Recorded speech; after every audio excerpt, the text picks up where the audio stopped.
What's up, everybody? Matt Gajewski here, back again with the Awesemo Fantasy Football channel, continuing our discussion of NFL draft prospects ahead of the 2022 NFL draft, and we are continuing with quarterbacks. Today, we have Ole Miss Matt Corral. We just talked Kenny Pickett, so we are going to continue down the line with QBs. Before we get started, make sure to hit that thumbs up button, subscribe to the channel, and hit the notification bell so you know when this and all other content goes live. We are also brought to you today by Underdog Fantasy. If you've never heard of Underdog Fantasy, they have all sorts of contests available for you guys. We have best ball drafts, live drafts, pick'em contests, and you can win up to 10x your entry fee. If you use the promo code Awesemo, you are going to earn a match deposit bonus up to $100. So make sure to check out Underdog Fantasy today. And diving into Matt Corral coming out of Ole Miss, a very interesting prospect overall. But Matt Corral's a fun one. Hyper athletic, came out of the exciting school, the exciting offense with Lane Kiffin, with Jeff Lebby. What we know about him, he did not test at the NFL Combine. That's due to injury. He got hurt in their bowl game. But Matt Corral, he's a little bit smaller in terms of just your prototypical quarterback size. He's 6'2", 212 pounds. A little bit older here. He's 23.2 years old, still just slightly younger than Kenny Pickett, but he'll be playing late into his 23rd year, turning 24 near the end of the NFL season. Going to Ole Miss, he was a 4-star recruit, the number 4 quarterback in the 2018 class. He's from Long Beach, California, but makes the journey all the way out to Ole Miss. And a little bit of a winding career for Corral. I'll bring you to his stats right now. And I think you could argue his best year was in 2020, but ultimately we'll talk about the 2021 season where he has a few more yards. Ultimately, Corral, he threw the ball 386 times, completed 262 of them. That was about a 68% completion percentage. Goes for 3,349 yards, 9.1 yards per attempt, 20 touchdowns, 5 interceptions. So he cleans up some of the decision-making. When we look at 2020, the completion percentage was higher. It was about 71%. The passing yardage was almost identical. We're talking about 3,349 this past year. He had 3,337 in 2020.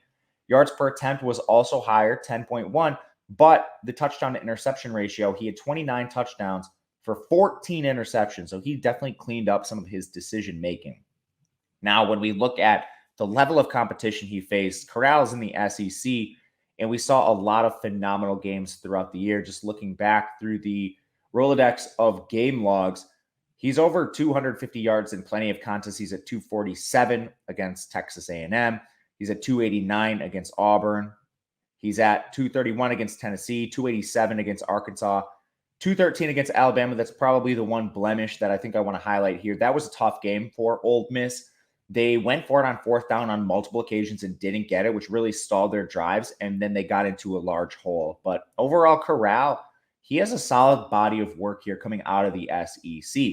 And another factor to his game is his rushing ability, and he was asked to do this a lot more this year.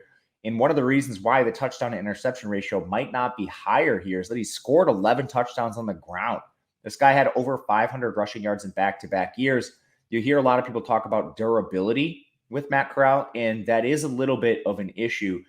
But a lot of it is because he was asked to run a lot in the Ole Miss scheme. At the NFL level, it'll be interesting to see how much his athleticism is used, especially at a smaller size. But overall, he executed the Lane Kiffin offense very well. It's an RPO-based shotgun spread scheme.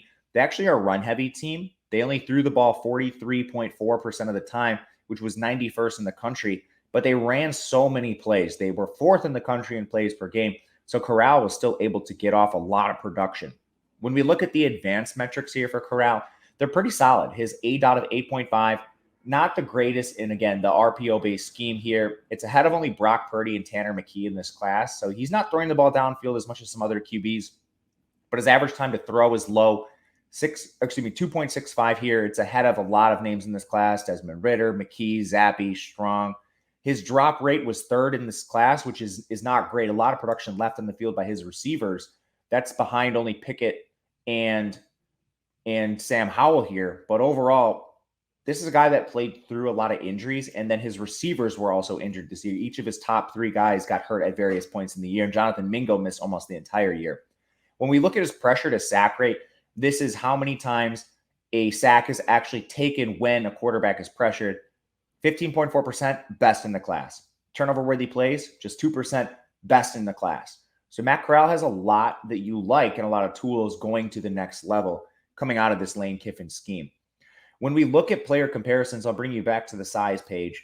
Corral, again, is a little bit smaller, but we know he's athletic. Unfortunately, no 40-yard dash time, so the athleticism is kind of difficult to project here. But there are some quarterbacks in recent years that have been around the same size, been as athletic as Corral, and been productive. The number one comparison in my model was Zach Wilson. Zach Wilson, 6'2", 214, so basically the same size, ran a 4.7 140-yard dash. Their college QBRs and yards per attempt were almost identical. Wilson coming out of BYU, Corral coming out of Ole Miss. So Corral's doing it against even better competition. So that's a solid player comparison here. Teddy Bridgewater actually had pretty similar athleticism. It's a little bit slower than Zach Wilson, but the yards per attempt and college QBR are similar. Teddy Bridgewater, 6'2", 214 as well. Baker Mayfield is in this cohort as one of the less athletic players, but probably the best passer in this cohort was Baker Mayfield. I think Corral offers you a little more athleticism than him. But overall, we're talking about a large range of outcomes. At the very best, we've seen Baker Mayfield lead teams to the playoffs. Teddy Bridgewater, tough evaluation because of the injury, and Zach Wilson, the jury's still out on him. But overall, in the range of outcomes for Corral, we're talking players NFL starter level, and then Zach Wilson, the number 2 overall pick. There is a ceiling with this player cohort. With Corral, a lot of people are expecting him to come off the board in day 2. I think you could see a team like Detroit take a stab on him, maybe even like a Pittsburgh who needs QB down the line after the stopgap option in Mitch Trubisky. But let me know where you think Matt Corral comes off the board and to what team. I am Matt Gajewski on Twitter at Matt_Gajewski. Thank you for watching, and we'll see you again next time.